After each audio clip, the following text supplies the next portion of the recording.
Does he have it? He's on the outside line, though, going into the fastest corner on the circuit. Surely this can't work. Dominic Ligner has got a sensational run outside line now, though, for the heavy braking zone. Around the outside goes the Audi R8. Look how much Miller's caught back into play. Exactly. Miller's still start trouble. He's not on second and change. All of a sudden, Miller's back in play. Can Barry do it? Big Barry's going to do it. Big Barry!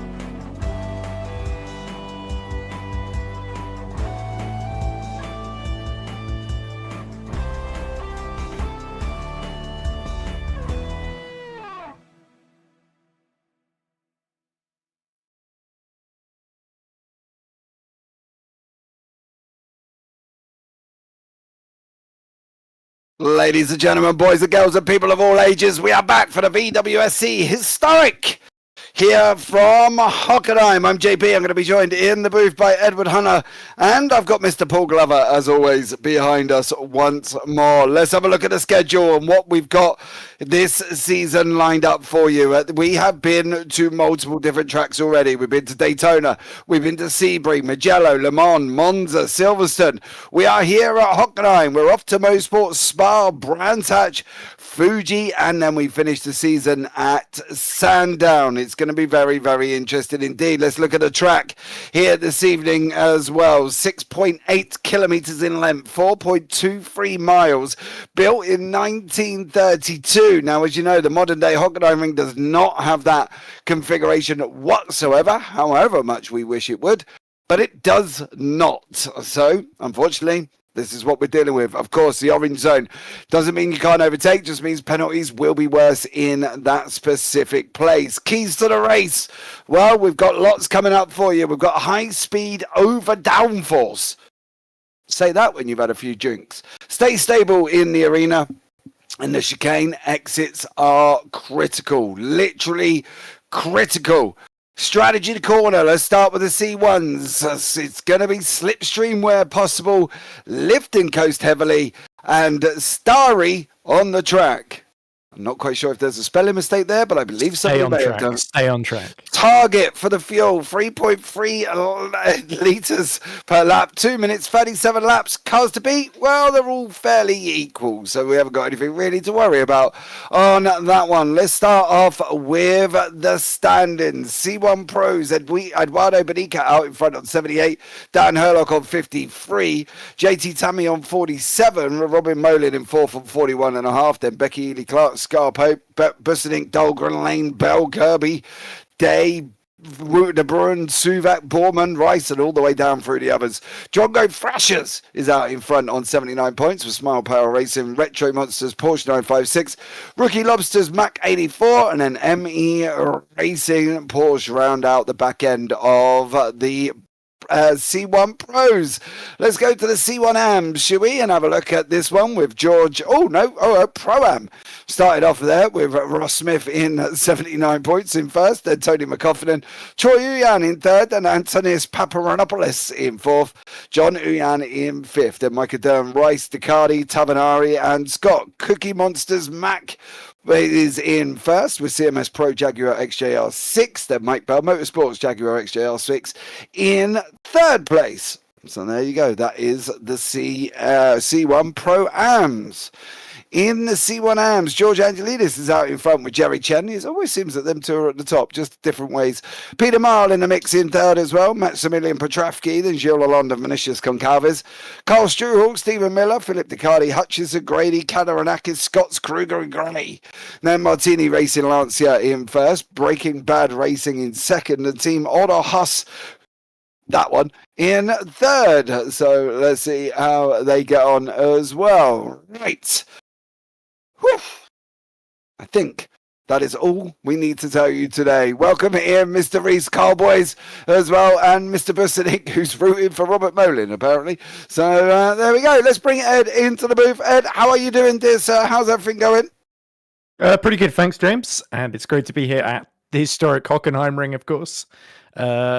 As is always usually the case with the old Hockenheimring, as you sort of alluded to in the keys to the race there's a trade-off between the high speed sort of section in the middle of the forest and the stadium section at the end, where it gets much tighter and twisty, and suddenly you need all that downforce that you didn't have for the rest of the lap because you wanted the low drag, being able to slipstream people down the straights and make moves here. So it's going to be really, really fascinating to see who decides to go which way. I think the vast majority of them are going to go for that high speed, low downforce sort of setup, aren't they? And then they're just going to be struggling to slow it down for the chicanes, and then just hoping it holds on through the final sector as well. So, but you might see one or two, especially a bit low down the pack, make a bit of a gamble. As you can see, there you go. There are the qualifying times, dear sir. In first place, Tom Lane, Becky Ely, Clark, Edward Benica, Ollie Day, then Michael Dawn, Ross Smith, Wouter de Bruin, Magnus Dolgan, and Robert Molin. Ross, I do see you in the booth. I will get there very, very shortly. That is your top 10. Let's just have a quick word with Ross before we carry on really quickly. Ross, setup-wise, what are you going for? Survival. Thanks for having me. Yeah, we're the marches, we're feeling pretty good. A lot of work by Wouter and Becky and Felipe. The whole team kind of came together to really try and put this thing on, and we're feeling good. You know, we've got our strategies kind of mixed up here, so we're trying to go for attrition and just stick with the leaders as much as we can while staying out in front of those that we're already ahead of, because this March, it's great in qualifying, and that's about it. Oh, so it's a bit of a handful during the race then. That's putting it mildly.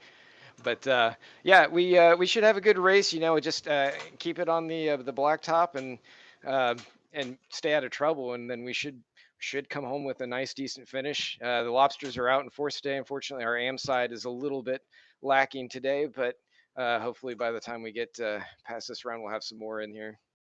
Okay, no worries. Well, Ross, thanks so much for joining us there as well. Let's get to the racetrack. Warm-up is just about to come to the end here as well, and I'm going to find it very, very exciting to see how these cars get on. It's going to be a little bit, sure, chaotic, but I'm sure it's going to be exciting. Ed, what do we think is going to happen? Do we think it's going to be all nice, crisp, clean racing, or do we think it's going to be crisp and carnage?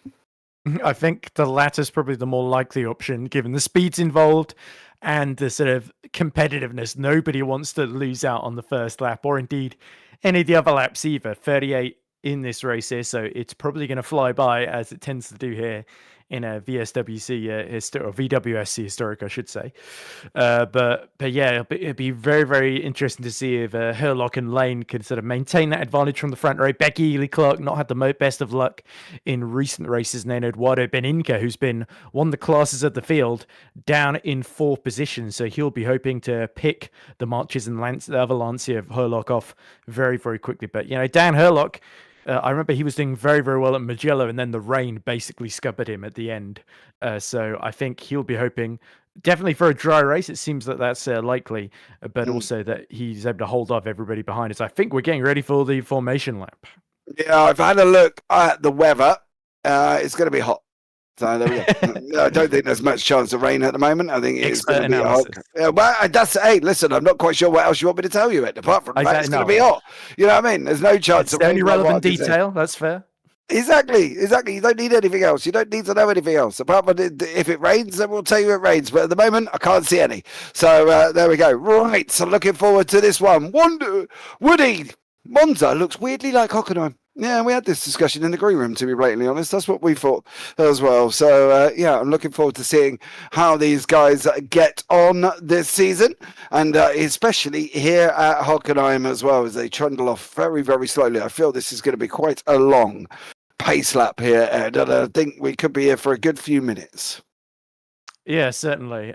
You could probably go through the whole grid order 5 or 6 times because they're definitely taking their time on the run into that first chicane. It's the Jim Clark chicane that I believe is the first one, isn't it? If I have to look up the circuit mapper for the specific year as well. Hockenheim circuit. Let's go early Hockenheim.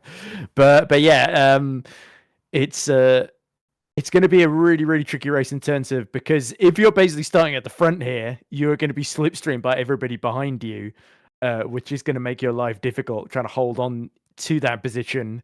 Obviously, there's the long run into Clark. There's another one into Ost, which is the second chicane, and another one into Senna, the third chicane, before they finally re-enter the sort of stadium section from turn 12 onwards.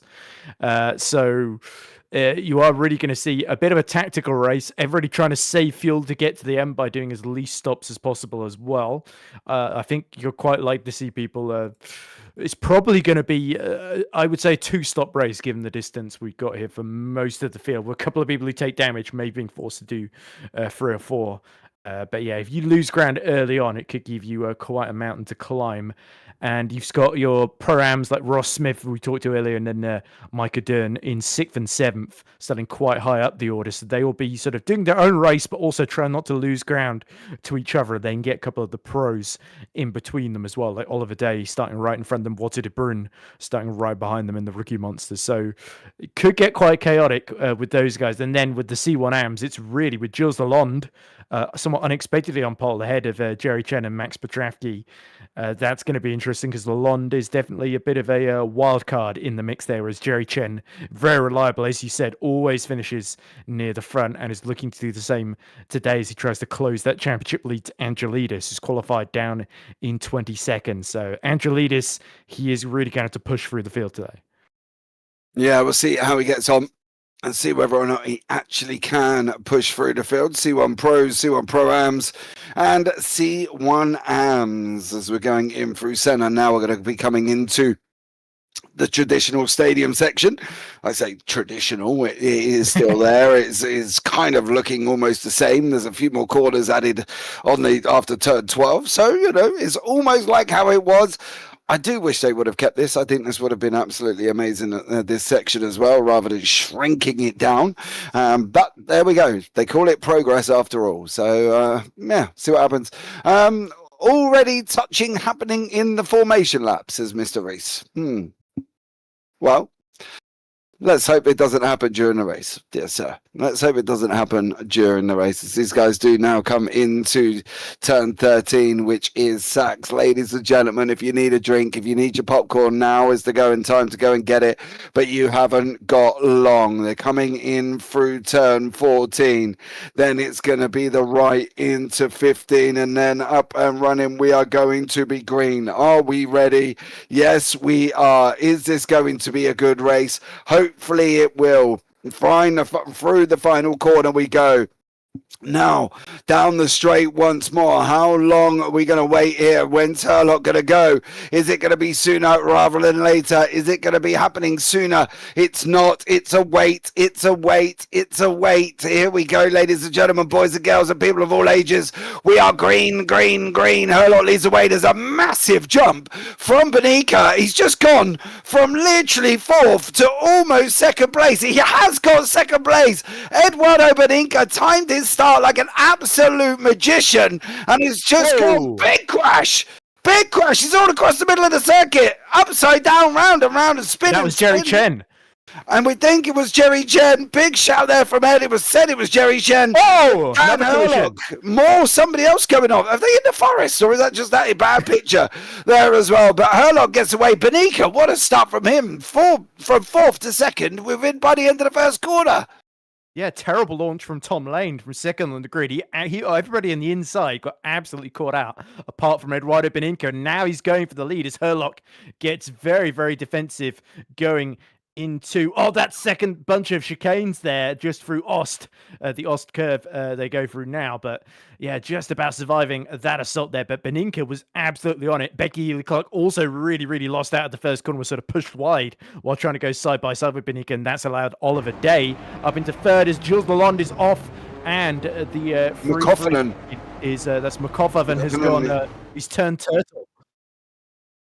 Yeah, McCoffin has gone off upside down. Jerry Chen went flying off like an absolute rocket, almost trying to get up to space. Somebody else runs off the backside there as well.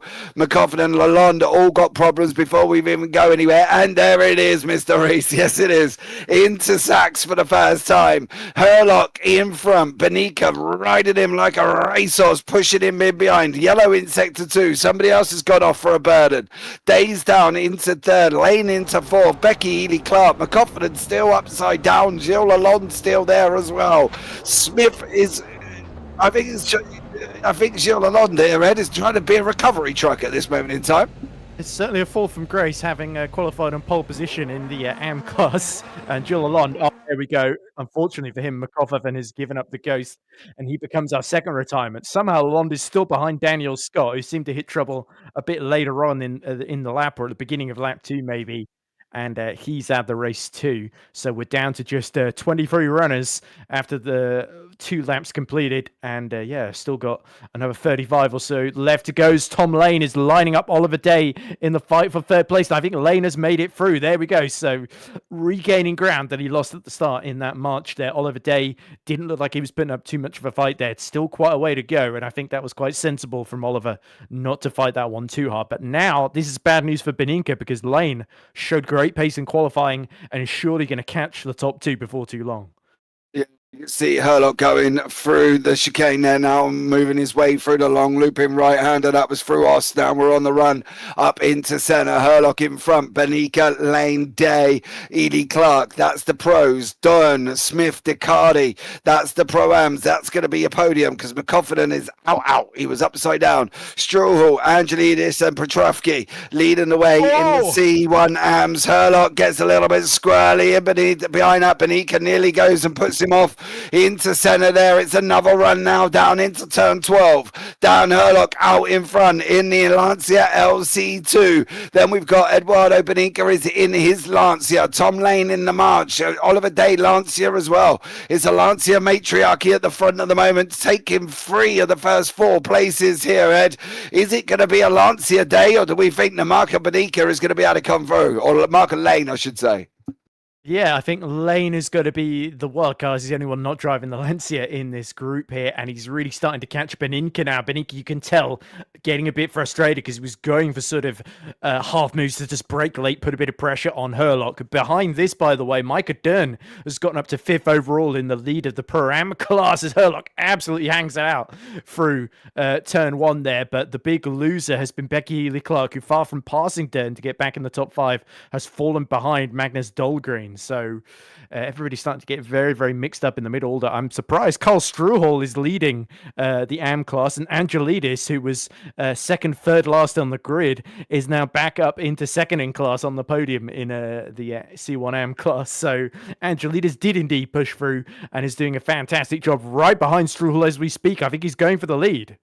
Yeah, I think that's side by side at the moment as well. We'll try and bring them up on your screen. Struhel and Angelidis currently for the C1 AM battle. Petrovsky in 3rd, Maya, Concalves, Sibioni in behind that. There they are. There's Carl Struhel there in that purple Breaking Bad Racing Porsche 956. You can see Angelidis alongside. Angelidis is on the inside line as well. Is he going to make it through Ost, through the left? He has made it through Angelidis. He's through and off and running. Takes the lead of the race. He's done a great job avoiding the carnage that happened at the front there and has managed to move up some positions here as well. Petrovsky still out on the racetrack. He's in 3rd. Maya, Concalves, Sibioni, Kruger, Jerry Chen, who we saw flying off like an absolute Elon Musk X-rocket, went up flying into the air, and now he's back sitting down in 8th in class, 22 seconds behind the leader. The C1 Pro-Ams are pretty much already locked up. We can basically say Dern, Smith and Ducati, that's your podium. It just depends on which way round they're going to be. But you can see a move here as well. Struhl's going to go down to 3rd now. Petrovsky makes it through into 12, turn 12, through into 13. Petrovsky moves his way up into 2nd. C1 Pro-Am swapping around quite a lot. Yeah, the rear of that 956 of Petravsky is going all over the place, but great display of car control. He's very, very keen, I think, to get past Thrill and challenge Angelidis for the lead. Petravsky fourth in the championship, now trying to put pressure on the championship leader, but our top three are closing up front. Benika's got a decent run right behind Herlock, and Lane is trying to keep pace. Oh, Benika on the grass there as they disappear into the forest side by side into the clock chicane. Can Benika break Lane up on the inside? No, Herlock has just about got him covered as he makes his way through that first chicane there. And if the longer Benika gets held up behind Herlock, the better it is for Tom Lane, who can afford to take his time, wait for the perfect opportunity, and then pounce when the moment's right, and Benika least expects him to do so.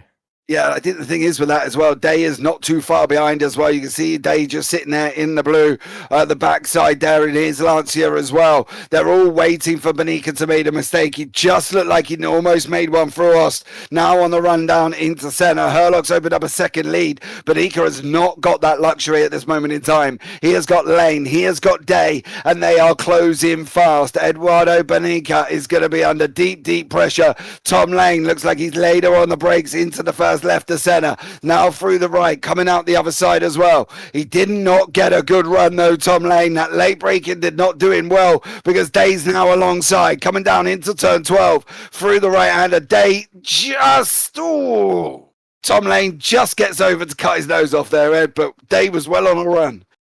Yeah, I think Oliver Day backed out of that one. And again, that was quite sensible. He didn't really hold up Tom when Tom breezed past him earlier on. As look through Sachs curve, how much Tom Lane is just letting the back end absolutely hang out. He is pushing to try and force Beninka into a mistake. You can tell Beninka has gotten very, very defensive, which has allowed Herlock to disappear to 1.3 seconds up the road. So he started to stretch his legs ever so slightly. Look in the background as well. Magnus Dahlgren has cleared Micah Dern and is now starting to catch this group as well, as Tom Lane has a big moment out of the first corner before saving it and getting back into the slipstream of Beninka there. So yeah, the rear tyres being used and abused in these early stages on that march. Yeah, they are at the moment. Benika, they're driving out under his skin for that Lancia. Tom Lane's just putting everything he possibly can in through that march, his powertrain, and out through the wheels at the moment. Tom Lane in the 84 Porsche is absolutely on the ragged edge in this one as well. It's going to be an epic well, what have we got? 32 laps to go already, and we've already seen these top four continue to fight. The C1 AMS is another class that's close. Angelina, Petravsky, they're out in front, and they're about 1.4 seconds up the road from Peter Meyer. Yellow in Sector 1 at this moment in time as well. Somebody else has had dramatics. We're going to keep an eye on this. We're going to find what's going on. It's going to be even more. It must have been Petravsky. He's going down the order. He's sitting in 6th. Is he going to go down to Jerry Chen's level? No. Pope and De Bruin just swap places on the left-hand side as well there. Petravsky having issues, Ed, and that is not good for the C1 AMS. Yeah, I did say he looked a bit impatient. I think it's quite likely that he's just gone off pushing a little bit too hard in that first sector, but probably the first corner would be the most likely culprit. But let's have a look then at the replay then and see what Paul's got for it. So this is Scar Pope, I believe, being overtaken then. No, he's going to be going. He's going to be overtaking. Whoa! And then goes off onto the grass and into the wall for Scar Pope. Unfortunately for him, dropping off. Woody, well, there was a battle. Yes, you are correct. And unfortunately, it has gone now with Petravsky making dramas for himself. Now we're in Vinicius Concalves territory. Now we've got Simeone. Oh, they didn't make it. There's 2 off. Concalves is off, and the 96 is off of Simeone as well. Just about. I think Concalves is there and Simeone's off. I think Petravsky may have had something to do with that. We are going to have to look at that as well, because I think Petravsky was involved in that. And I got a funny feeling there may have been some touchy-feely, wheelie, bangy going on from Petravsky. And I'm not entirely sure that was completely legit at this. We'll call it when we see it, and we'll try and find out what's going to happen in that one. But that was not well, it didn't look good, Ed, from what we caught at the late end of that. And I do wonder whether or not Petravsky was involved. I believe this is the replay that we are wanting here as well. You can see the 3 of them. Petravsky's there at the same time. Was there any form of contact? Petravsky's on the outside. Yeah. Oh, it doesn't. It's the inside line. It's the inside that closed together. And Petravki manages to escape round the outside, so he was involved, but not directly. Scipione and Calves were the masters of their own downfall by the looks of it.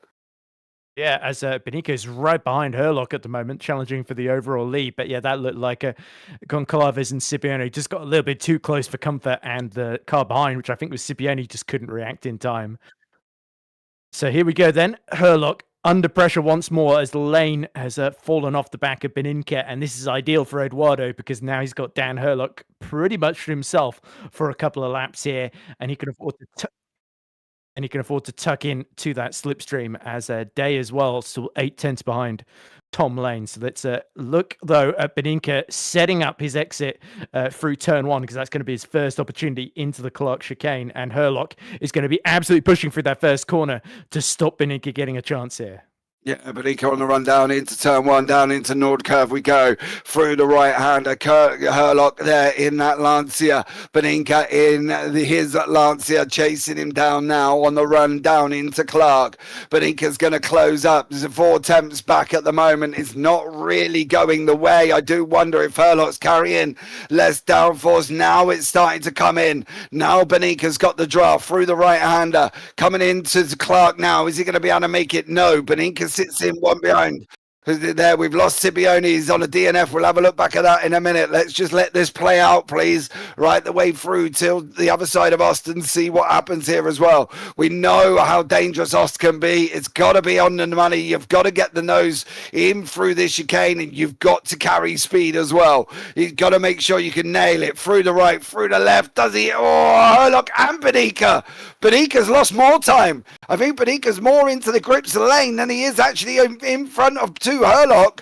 There's about 8 attempts between the two. Now Benika's pulling out again. Lane and Day are coming at him once more here. And Ost always seems to be the problem head there, for Benika cannot get that car through. Herlock's always sideways, and Lane always ends up losing time to Day.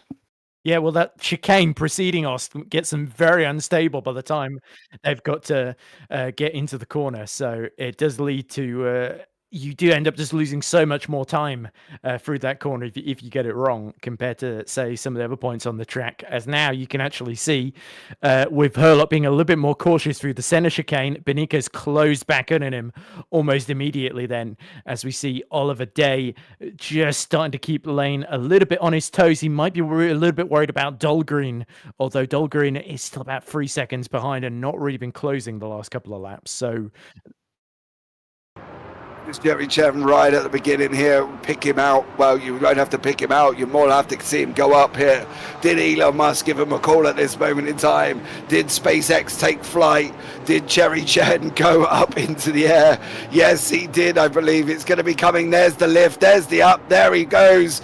Didn't quite make it high as SpaceX, but he certainly did take flight for Jerry Chen. There was a little bit of a nudge. Now, it did look like Goncalves gave him a little bit of a nudge, but I can't obviously see that 100%. That is just what I've seen from the beginning. Herlock and Beninka once more are close together here through Senna. We're on the way out the other side of Senna at the moment. You just see them go up, further up there. Angelides and Maya are also battling down in the C1 AMS. I'm not quite sure if we can get both battles on the screen at the same time. I'm sure my wonderful producer, who's been working his poor little socks off here this afternoon trying to get this to go, as we've had problems after problems, but he's doing a wonderful job at the same time. So we've got to give him some love, however annoying he is in our hero Ed. He has done an incredible job at the same time. yeah, he certainly gets your attention whenever he sees something important going on, and that's exactly where we like it, because we wouldn't want to miss a single thing. And there we go. Speaking of which, we got picture in picture. So in picture is the AM lead battle between Maya and Angelides, but in the main picture, Beninka versus Herlock with Lane and Day close in tow. And keep an eye, Ethan Funk, I think, is about 2.7 seconds behind Maya, as Angelides actually on the previous lap before the last one, he set a 2:08, so he must have had a really, really bad lap, and that's what's allowed Maya to close right in. And now that he has closed in, Maya's going to be getting the slipstream down the straight, so he's not going to be getting rid of Peter Maya anytime soon, as Angelides, as there's a bit of action a little bit further back then as well. Just in behind that, you can see just further back from Angelidis, I believe, back behind that is Peter Meyer, maybe even Ethan Funk and Philippe Ducardi are having a little bit of a ding-dong. Herlock's in the left-hand side as well.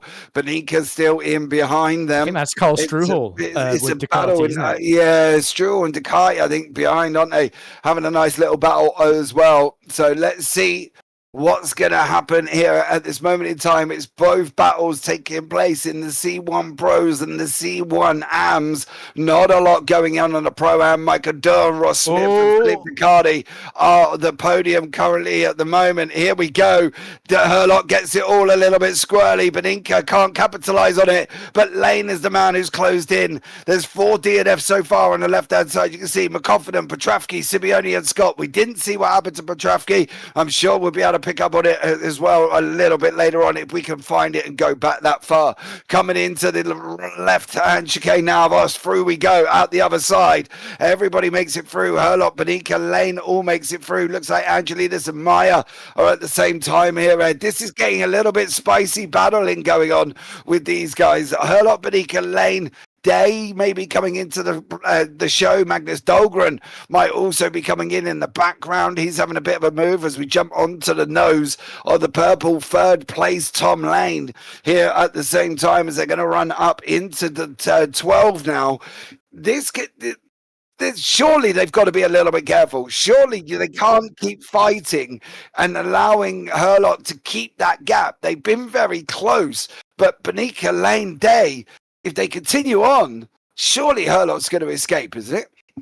That is a possibility. Look at Herlock letting, again, the rear tyres being put through their paces. Last lap for Dahlgren, 1:57.6. Herlock in the lead doing 58.3s at the moment, with Benica and Tom Lane only a little bit faster. So Oliver Day may well look a bit worried because he's been caught by about 0.8 a lap at the moment by Dahlgren, who's really suddenly picked up the pace at this phase of the race. Then 11 laps in, and Herlock nearly loses it through turn 1, and surely Benica's going to get a brilliant run now.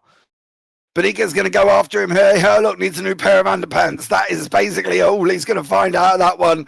That was a big old lock, big old tank slapper. We said he was pulling away, and then unfortunately that happens now into us. 5 turns, 5, 6, and 7. They've got to make it through.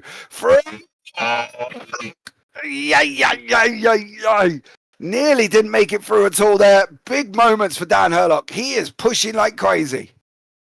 You sound a bit robotic there, James. You screamed so loud that the mic tried to compress it a lot. But anyway, nonetheless, certainly Herlock dealing with the pressure fairly well and having amazing reactions to hold on to that one. And that's the thing about these beefy sort of Group C sports cars, that it's all really about letting the rear end hang out and masterful car control as you try and control these absolute turbocharged monsters through the twisty stuff and then let them do their thing down the straights. As you can see, Herlock again pulling away. Let's see a replay of what happened, James. This is how Petrovsky exited the fray.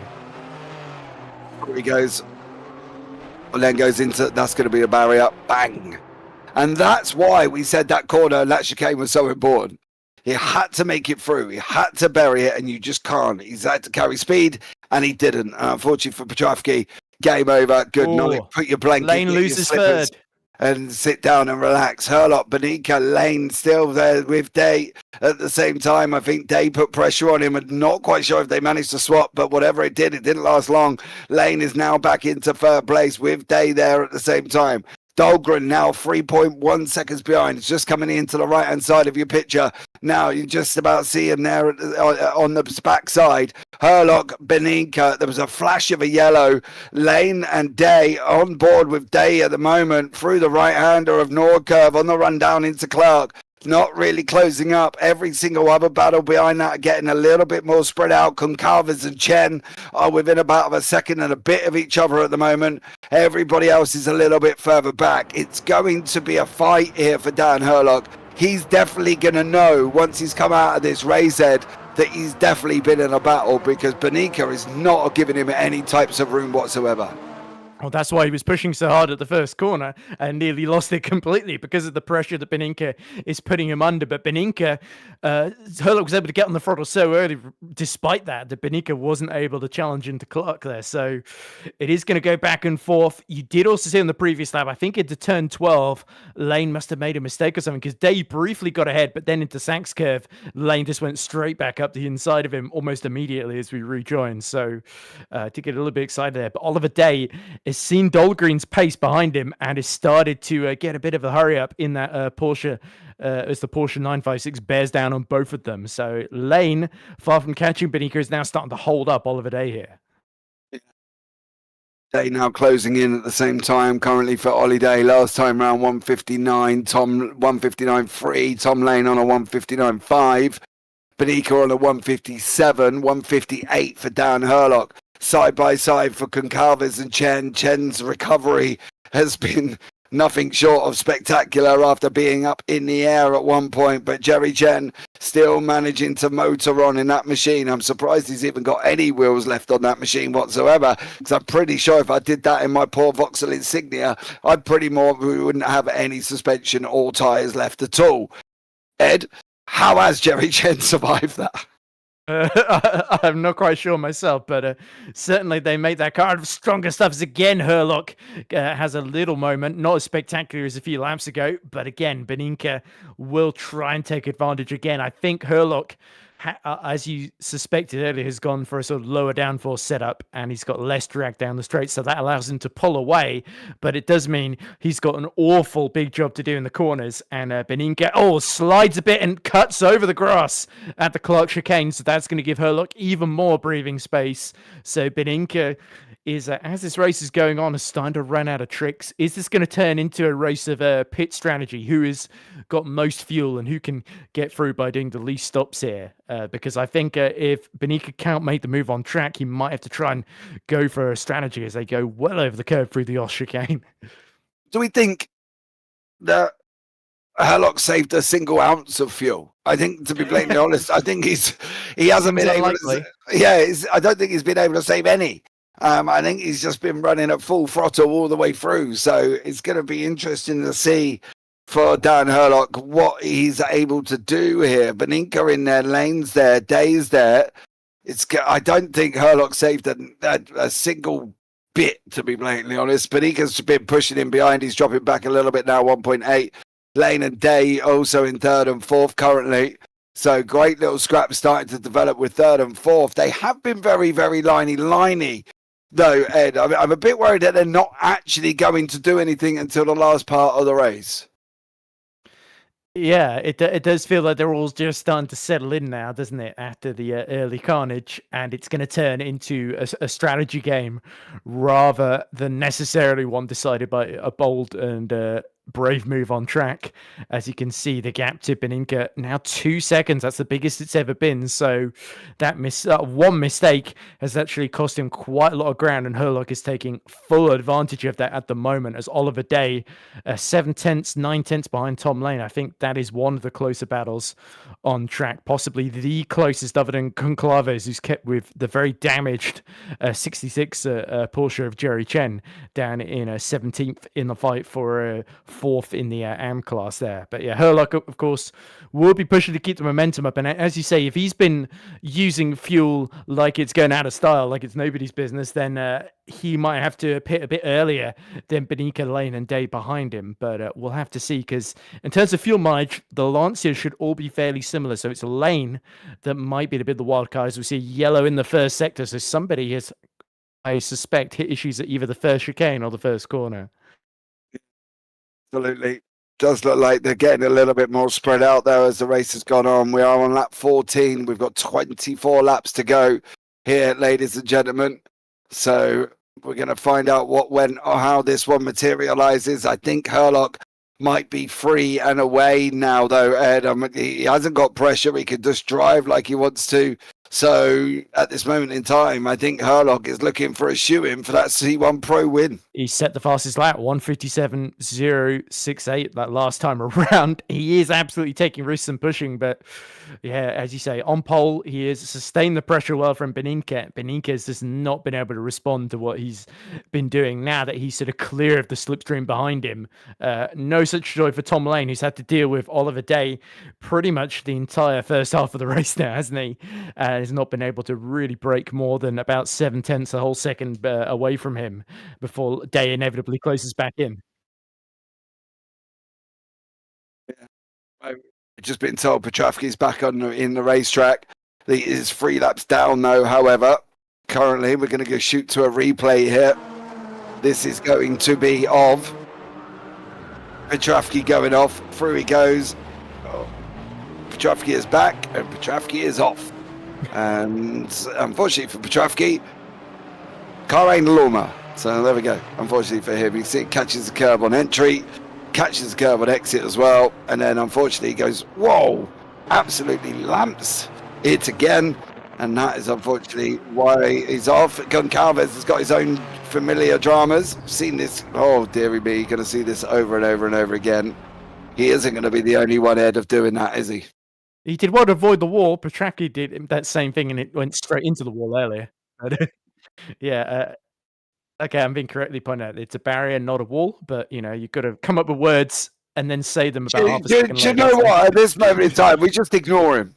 Yeah. It's best just sometimes to ignore him because he can Right. just be facetious at times. You know, He He's seems to like- think he can do our job better than us. So. yeah, and he's like the fly that you chase with the fly squatter that you just can't get rid of. You know what I mean? He's that fly that you want to squat, but you just can't get rid of him.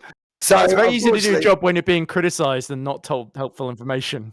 Yeah, just Like, that's the thing when we're being screamed at in our hero. We just 9 out of 10 times ignore him. You know, he goes to something and then never tells us what's happening anyway. But there we go.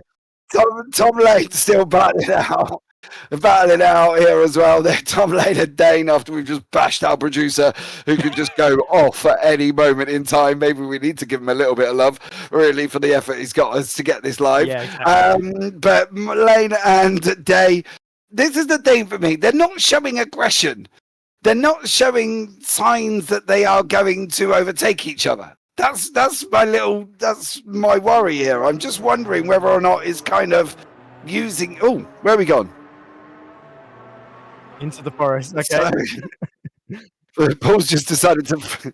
Oh my god! Paul's gone rogue. Yeah, Paul's gone rogue. He's gone off script. We don't know what the hell's going on. But we're back. Yeah, I just think they're looking very liney. I don't think they're looking to have a go at each other. Okay, that's the exact opposite of our situation then. Yeah, so this is Micah Dern, who's comfortably held off Ross Smith to the tune of about 9 seconds, and they've got Robin Mulling. You can just see in the baby blue Cookie Monsters car in between them then. So, yeah, Mulling down in 8th in Pro, but still separating our 2 Pro-Ams. And, yeah, Mulling's not had a great deal of luck. Ross Smith, we see that Peter Meyer is lapping quite quickly as Angelidis, who's since he hit the front, it's interesting. Angelidis has been driving pretty conservatively, not been setting the world alight down there, but he has been doing enough to hold on to the lead. It could be that he's doing something a bit different strategically, whereas Peter Meyer in the Aston Martin has been absolutely going for him. He was 201.4 last lap around, which was nearly 9/10 quicker.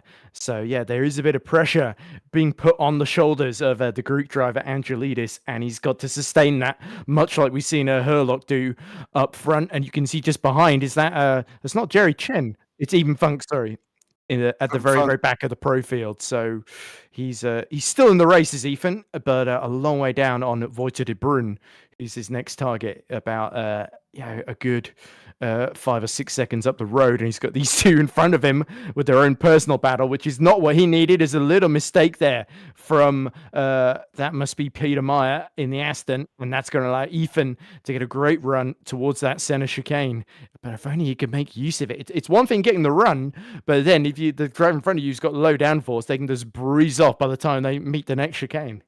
That's the thing as well. You know, it's as we know, it's one thing catching and another thing overtaking, right? Let's be real about it. We know this. We've seen it multiple times. You can get up to the back of somebody, but you can't get past them. Well, it's kind of like tough. You've got to have to try and do it yourself. But Peter Meyer at the moment is doing a stellar job closing down on Angelidis. When he gets the relief of the car behind, he's able to go after Angelidis. Unfortunately, at the moment, with that pressure from the machine behind him, it's going to make it very difficult for Peter Meyer. Ethan Funk putting himself in and around, and and at the end of the day, he's going to go through at some point, right? So does Peter Meyer worry? Ooh, Tom Lane's hit trouble. Go? And Tom Lane's dropping down the order. There he is. He's got the odd chicane wrong. Yeah, we'll see if we'll have a look at that as well. We're going to find There that. goes Becky Ely Clark. Yeah, Ely Clark's just gone through. Lane now down into sixth. He is not. It's not looking comfortable whatsoever. I've got Is that steering damage for Tom? Because it does look like cramping it. a little bit. Yeah, it looks like he's got a little bit of left-right movement going on there. And I've got a funny feeling we're going to see the same thing. Hit the curb on the inside, yep. Hit the curb on the outside, yep. And spin the machine. The only upside of it is he didn't spin it back across the track and didn't go into the barrier. But I think this is going to be the same thing. Yeah, and off he goes, and that's about it. As I said, the only upside for him, Ed, is he's gone basically not into the barrier. Yeah, I mean, he did clobber the curbs quite a lot, which is why it got so unstable and just put him to the outside for the actual right-hander that followed. And that was really what left him in the gravel and spinning out of control. As we go back to Angelidis, who is still under pressure from Peter Meyer, and Meyer still holding off Ethan Funk. It's interesting when you've got someone in the top class right behind you and you're in AMS.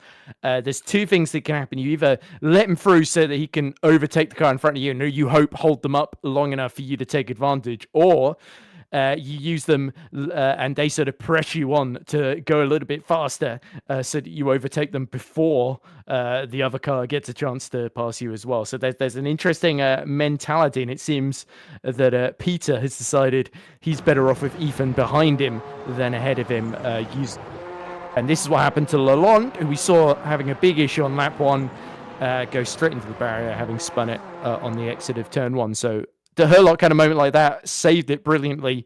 No such joy for Lalonde.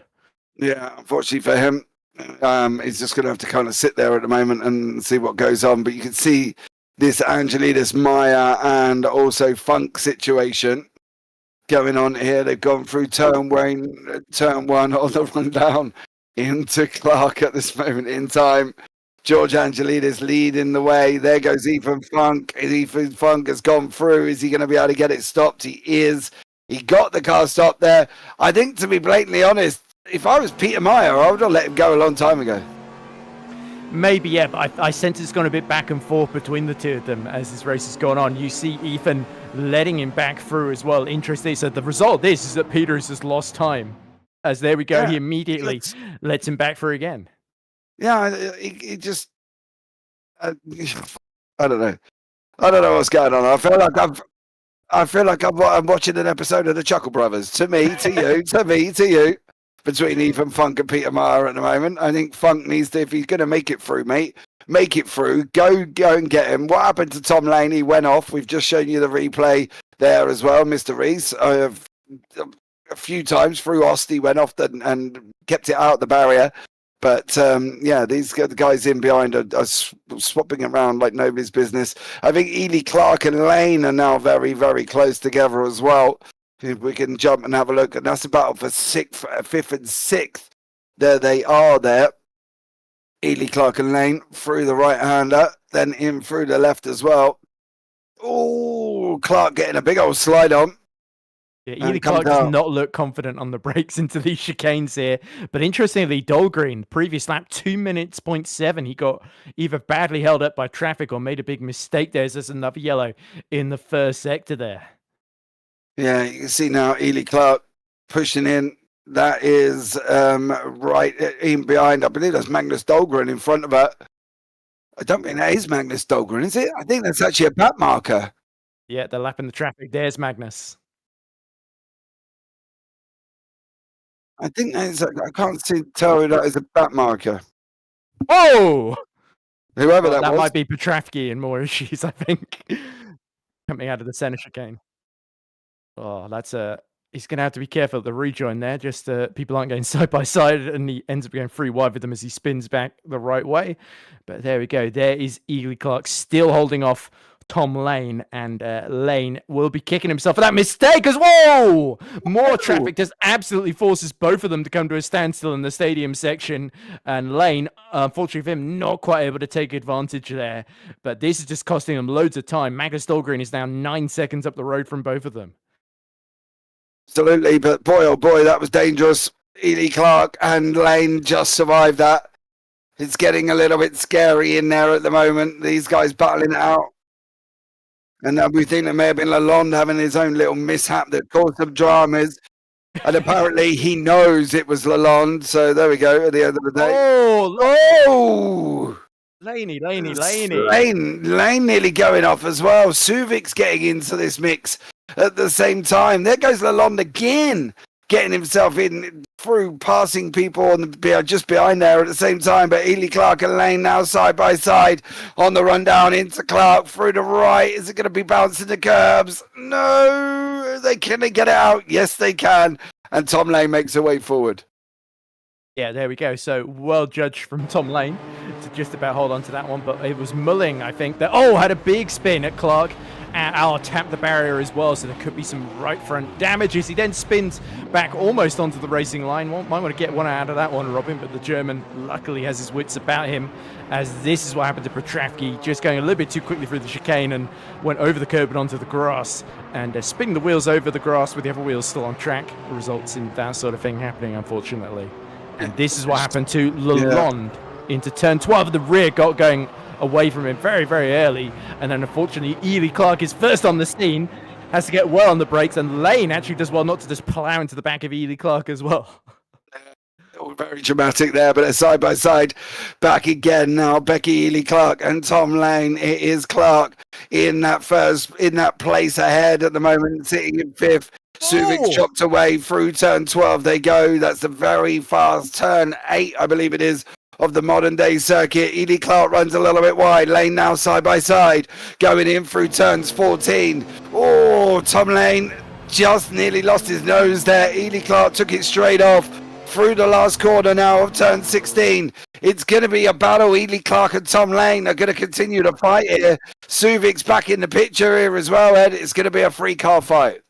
You sense a lot of them are starting to use up their rear tyres at this point in the race, so they will be just struggling for traction as they run as wide as they dare through turn 1, because they know the slipstream is going to be so important here. But yeah, Timon Suvik, who we've not talked about a great deal in this race, has been slowly starting to take advantage of all their battling and catching up to the back of them. So if things really kick off between Ely Clark and Tom Lane, they keep swapping positions, they could find Suvik breezing past one or both of them, as again Ely Clark squirrels under the brakes as she now puts the power down as they go out of Clark chicane and towards Ost. Ely Clark there. Sorry, Adam, you caught me. You stopped at the moment I took a drink. Sorry. I can't see what you're doing. So. I know, that's the problem. Slurp loudly and I'll know to keep going. I'll slurp as loud as I can next time. I'll be like a man drinking a milkshake in McDonald's, you know, when they go... Okay. Round the whole bottom of the car, but I'll do that for you. Micah Dawn leading the C1 Pro-Ams. He's never been under trouble from the very moment. It's going to be Dunn's going to take the win as long as he keeps it on the racetrack. Smith's going to finish second and Ducati's going to finish first. That's the C1 Pro-Ams done for this whole entire race there. So Micah Dawn, fair play to you. Just be careful, you got Gilles Lalonde behind you, who can get a little bit loose. Angelidis out in front in the C1 AMS. Peter Meyer 1.9 seconds in behind. Carl Stewart in behind that as well. We've got 16 laps to go here. We've had 22 already. It has absolutely flown by. Herlock absolutely dominating the scenario with Benica in behind him with Day. And obviously Ely Clark and Lane continue to fight here at the same time. C1 Pro-Ams, I'm not worried about, Ed. I think that's going to finish how it's going to be finished. C1 Pros, however, could be a little bit interesting with the pit stops. And I think C1 AMS, Angelidis is still going to be in trouble.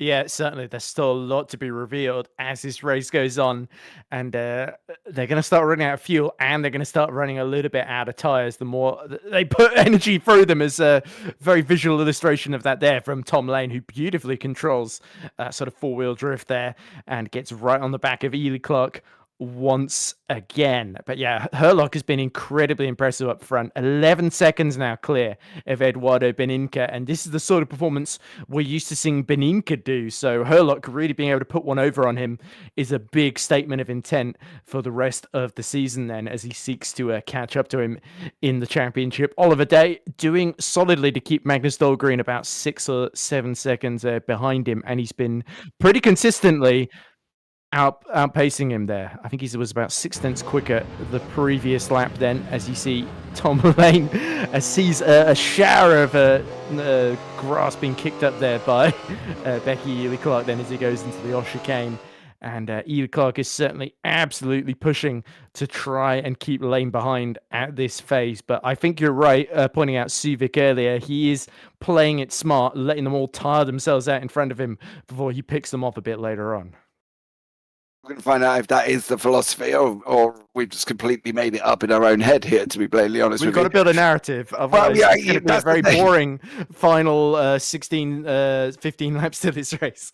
Exactly. I fully agree with you. But we'll see what happens with Becky Ely Clark and Lane and Suvik in behind that. Molin and Pope, not overly far away from each other. They're Molin's still got that damage, hasn't he? Yeah, he's just pushing it in 8th and 9th there.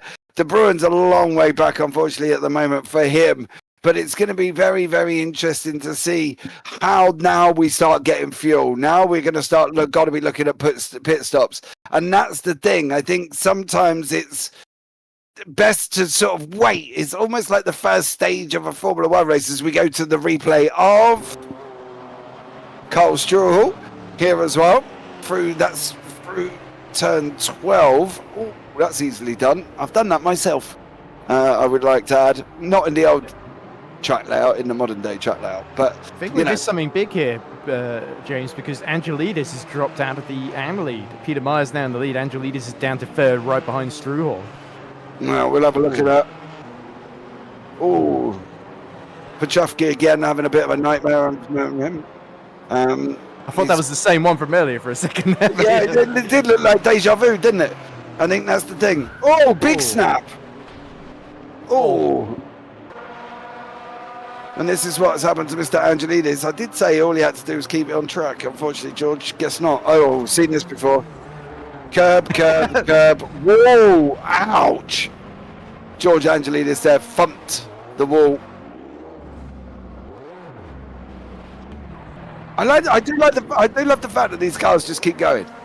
You know what I mean? In other simulators, if you smack a car that bad, you're going to end up with a black and orange flag that tells you go and get repairs. But these just carry on. Yeah, they were made of different stuff back in the mid-'80s, weren't they, these prototypes? Now they've got so much carbon fiber on them, they fall apart at the slightest sign of contact, whereas these, you can, they're like Nokia phones, aren't they? That you can flip them, you can crash them, and they still hold apart. But yeah, Angelidis now has lost a good more than 12 seconds with that incident, and he's dropped back off the back of Struhel. When we went to replay, he was about 8 tenths behind him. He's now about 2.5 seconds behind. So Angelidis has got some serious work to do if he wants to stop Meyer stealing this win from him, and that would be quite the upset for the Aston Martin to take victory in the AM class. Yeah, absolutely there. I think Peter Meyer 9 seconds out in front, excuse me. Okay. Yeah, he's doing a great job, isn't he, James? So I said, excuse me. I can't help a sneeze that comes out every now and then. You know what I mean? It's unfortunate. I'm not on push to talk, am I, at the moment? Which I probably should be, really, because then I could just ignore Paul at the same time. So there we go. But yeah, this is going to be interesting now. It's got to be tyres have got to play a part, right? And Ely Clark and obviously Lane are going to be both pushed. Lane's absolutely ragged the living daylights out of his tyres, to be blatantly honest with you. But, how much longer are they going to be able to go on for? Yeah, you got to think there might be a few late stops here because they're trying to stretch these to the end. And if they do that, these final couple of laps are going to be Very, very tricky, especially on the exits where you really need to lay traction down. That's when the rears might get away from you. We might see some late heartbreak if people aren't careful on the throttle here. So it's not going to get any easier for Becky Ely Clark in this battle with Tom Lane. It's only going to get harder as now we see Robin Mulling under pressure from Scar Pope, another of our Aston Martins. As there we go, Mulling and Pope mount the curbs through Ost and then power off. Exit the forest. So yeah, Scar Pope was closing, but of course the problem is when you get too close into that chicane, you do end up losing just a little bit of momentum if you don't time it right. And we can see is that somebody coming through to lap behind Scar Pope there. Certainly not Water de Bruyne, so they are being lapped, I believe, or that's someone they've just lapped a bit further down the field, quite possibly Daryl Kruger or Ducati, I think. Yeah, I think I've funny feeling it may have been Kruger. It does look like Angelides may have lost it again here, but Robin Molin at the moment doing a great job with Pope. They are literally neck and neck in through turns 13, in through Sachs they go. Robert Molin at the moment putting pressure here once again. Herlock, Benica, Day, that's your 1, 2, 3 in your C1 Pros. Dern, Smith, Ducati in the AMs, in the Pro-Ams, and in the AMs it's Maya, Strauhall and Angelides here. But look at this battle situation going on. Timon Suvic's in there, Ely Clark's in there, Lane's in there. There's somebody else in there at the same time, and I can't quite work out who that is. It's somebody being lapped. It could be Angelides, but it's a little bit tricky to tell because we can't see him because they're going to disappear into the distance now. It does look like Angelides, actually. So, okay, it's somebody with exact same livery. So, fool on me, I guess. As we see Ely Clark continuing to sustain this sort of pressure. It's good, actually, to see Ely Clark running in the top 5 because she's not had the greatest of luck this season. So, good to see her get plenty of screen time. As this is what happened to Angelides. He just cut the chicane completely, but did avoid the barrier, unlike Paul Robin Mulling earlier. I think we're going slowly. I feel we're compounding this young man's misery. I don't think we should need to show anymore. I think poor little Petrovsky has had enough drama to last us a lifetime, to be honest. I feel like he's completed enough drama in this race as I compared to a whole episode of EastEnders, to be plainly honest with you. And if you know, you know. Let's just put it that way. In that one. But Ely Clark, Lane having their own little ding-dong down in 5th and 6th. Suvic tucked in behind him. Maybe, as you say, waiting patiently to see how he gets on. Yeah, of course. Given how spread out they all are, it means that they're all just gunning for Ely Clark. It was yes, Conclaves in the 48 has got the same livery as Angelides, so that was who we saw being lapped by this group just earlier. So obviously steering well clear, keeping out the way as Ely Clark very nearly arrived sideways, but I think that was just the angle, making it look a little bit more dramatic than it actually was. And now she's got to fend off Lane, who seems to be very, very quick down the straights as expected. I think Suvic might be running a little bit more downforce than both of them because he always seems to gain a bit in the stadium section when it's a bit tidy and twistier, but once they get to the straights, he's sort of relying on hanging on to the coattails and the slipstream a bit more, as we see Tom Lane make a tiny little mistake in the middle of the chicane, which gives Becky Ely Clark some breathing space. And Herlock has lost about 2 seconds, as Paul correctly points out there. So Herlock, who was waltzing away from Beninka, has now made a rare mistake. Well, yeah, but I don't think he's lost that much of a dramatic moment. Oh, he's, no. he's, you know what I mean? He's still 12 seconds. He's got time to go and stop for KFC drive-through if he's got a quick one. You know what I mean? And come back on again. It's just been absolutely amazing here as we've got a replay of Dan Herlock's incident. And this was what made him lose them 2 seconds. Oh, straight through. Is he going to drive through? Miss. Well done. And out the other side, so Herlock misses. He's the only one that's done the slalom properly, actually. So most people just would have vettled it, wouldn't they, and just gone boom, boom, boom, and taken the whole thing out. You know what I mean? So, but Herlock done a great job there as well. Back with the battle, Ely Clark and Lane. Peter Myers had some form of drama, but he's still sitting in second in the C1 AMS currently. Stroll still leading that one. This is back into the lead then. Yeah, Peter Myers drama. Oh, that's through the final corner. Oh, dear sir. No. No. Hardware issue there. It looked very well. I don't think he did. If you go back on that replay, he misjudged the corner. He carried too much speed in. He ran wide. Then he got onto the grass, and then unfortunately he just couldn't get off.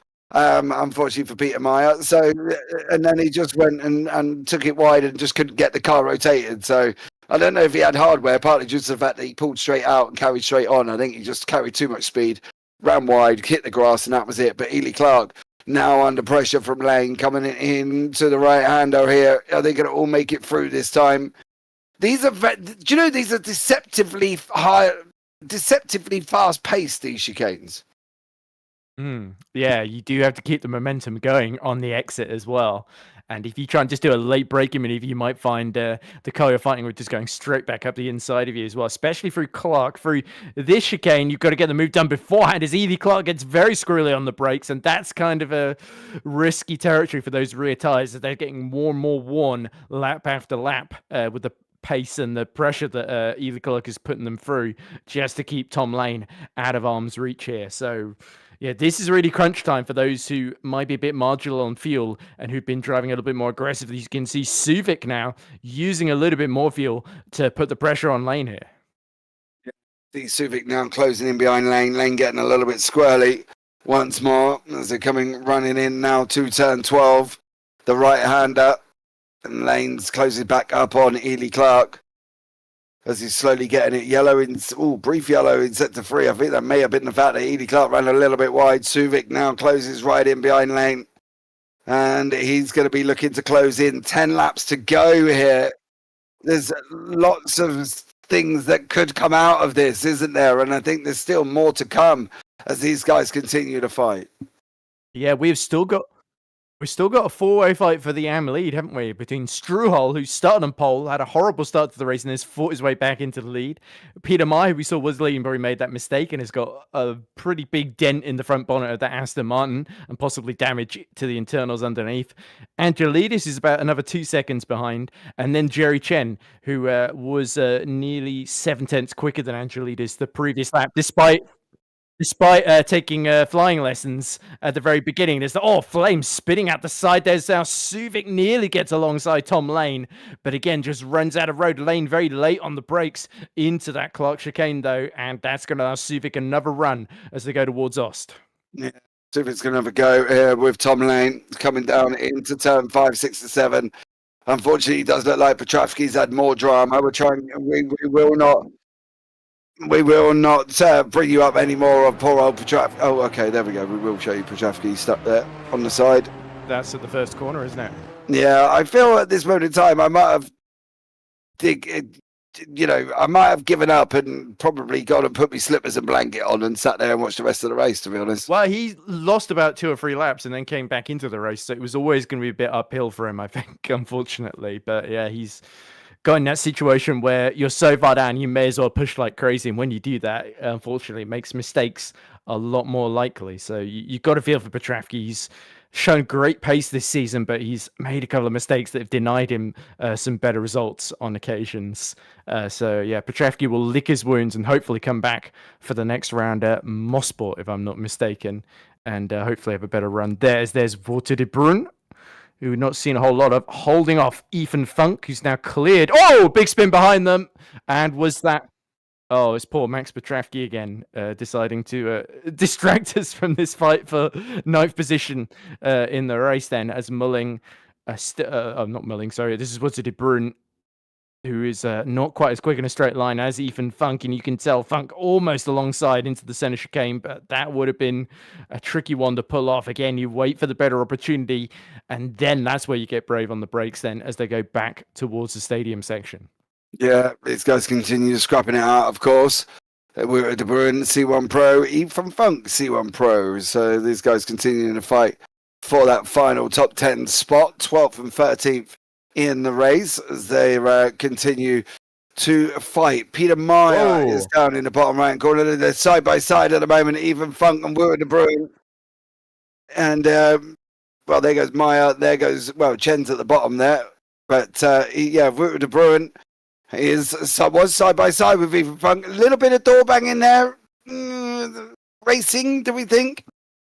I think so, yeah. It looked like De Bruyne on the outside got his braking a little bit wrong, as that's very, very ambitious from Funk. He's not going to get that stopped in time, but he does force De Bruyne a little bit onto the grass there. So I think that was Ethan moving around the mirrors and sort of unintentionally having to sort of half turn it into an overtake there, and then realizing he wasn't anywhere near alongside enough to pull that one off. So yeah, Ethan Funk taking risks and moving around in the wing mirrors of Walter De Bruyne. De Bruyne, very, very experienced, part of the Rookie Monsters team as well. And they both get it wrong. De Bruyne spins, but Funk completely cuts the chicane. Fortunately for De Bruyne, around he goes. Ethan Funk completely misses it. Oh, I think he's waited. Down. Yeah, he waited. I don't know why he waited, but he did wait. And but he didn't know that De Bruyne spun, and by the time he slowed down, he committed to giving him back the position. So he thought, well, I may as well wait for him. Yeah, well, he did. And now they're going to resume their battle. Ethan Funk and De Bruyne are going to continue on. Oh, not for long if they keep doing that, though.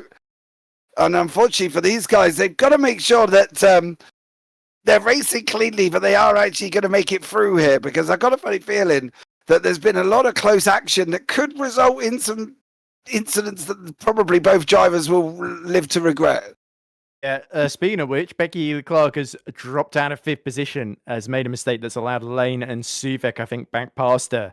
So that's unfortunate for her. She's now about 4.7 seconds in arrears, as Suvek is still on the back of Lane. And now Ethan Funk has got a good run up the inside into turn 12, but surely that's too narrow an angle to get through there. And he very, very wisely backs out of that one then. So this is going to continue for a few laps more. Only 8 laps left to go in this race, and Dan Herlock has ballooned his lead back out to nearly 20 seconds now over Eduardo Beninca. So Beninca's only hope is that Herlock runs out of fuel, which at the moment Herlock just seems to have everything under control. Does at the moment, 18 seconds out in front, and Beninca's got 6 seconds back here as we go to another replay of Becky Healy. And seen this so many times. Hits the curb on the inside, curb on the outside, spins the car. There we go. So there we go. It does also look like Carl Struhl he's had a moment. He's gone down 3-4 play. Well, he's down into 4th at the moment. Peter Meyer, Angelidis, and Jerry Chen have both got past Carl Struhl. So we'll have to try and find out if we can find what happened to him there, as we believe this is what we are looking at here. Oh, I've got a funny feeling I'm just going to see an image of a car coming around the right-hand corner and a chicane. Yeah, so Struhl in the purple. Oh, gets over the curb as he's letting, I think, cars through to lap him. And because they're also bunched together, instead of just losing the lead, that's cost him a whole 3 or 4 places for the Breaking Bad driver there. So, yeah, that puts... This is him chasing Jerry Chen, with Oliver Day coming through to lap him behind, and then he has another moment where he cuts the chicane clean, and that felt a little bit like an attempt to try and gain some ground back on Jerry Chen there. Maybe, why not? And look at Chen, he's 4 tenths behind Angelidis now. Yeah, Chen there, not far from Angelidis. I've lost my train of thought there. Micah Durden's off into C1 Pro-Ams. Again, runs too much into too much speed. Loses it. Slips, slides. Fishtails. And he manages to hold it, though. So Micah Durden. So Ross has taken over the lead currently of C1 Pro-Ams. But for how long, we will find out. But Ethan Funk now, look, still continue to fight. 20 seconds. So you said that Micah had it sewn up earlier, but apparently not. Sorry? Right, Micah Dawn just unfortunately there, still there, sitting on the side of the circuit at this moment in time. He has got going again. Yeah, there we go. Yeah, but back to the Funk battle as they're having with De Bruyne as Carl Struhl, currently sitting in 4th place at the moment, and he's had his own dramas out of C1 Elms. That's allowed Peter Meyer to take the lead. It seems like actually nobody in the C1 AMS wants the lead. Angelidis was leading and had an issue. Struhl was leading and had an issue. And now Peter Meyer is going to take up the lead, and we'll see if he can actually get to the end. But great recovery from Jerry Chen, sitting in 3rd place at this moment in time. Petrovsky's in pit lane. I don't know for how many times now he's been in there, but he's in pit lane again. once more. Everybody else fairly spread out, Ed. Yeah, and I think all of the top 4 in C1AM have had catastrophic damage at some point in the race then, as we see Jerry Chen trying to... Oh, Oliver Day's trying to lap him, and Jerry Chen is not enjoying this one, but he squeezes Day at the apex then. Day is like, well, blue flags should be a thing, but this is 1985, so I guess they're not. And Oliver Day has to sort of muscle his way through in between, which will stop Chen from challenging Angelidis then. And Angelidis still 2.8 seconds behind Peter Meyer, and this is where we've really got to see if Meyer's damage is affecting him. Last lap, 201.9. He is the fastest of that top 4, and he's certainly been the most consistent. That one brush into the wall at the final corner aside, he has certainly been the one that's made the least mistakes, and that's why he's out front, but only by a narrow margin. And this is one where he's just got to bring it home, and that could be an amazing first victory of the season, I believe, for Peter Meyer,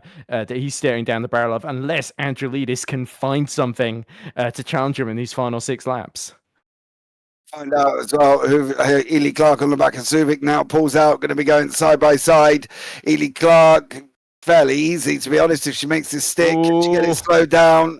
It's going to be very, very difficult. Carries a lot of speed. Suvix is going to get a run out the other side, but it is Ely Clark who comes out with the position in center. I can give you the rules on blue flags. Driver does not have to get out of the way, but may not compete with or obstruct or obstruct the lapping cars. Lapping cars have responsibility for making a clean pass. Somebody's off on the right-hand side. I think that's probably Petrovsky again, and I'd best not pick up on that one. But Tom Lane and Ely Clark. So, yeah, they don't have to fight with them or obstruct them, but it is apparently the lapping cars, and I'm not getting involved in the blue flag rules in here because otherwise I end up in the steward's room. Yeah, I get myself in trouble, so that's never good.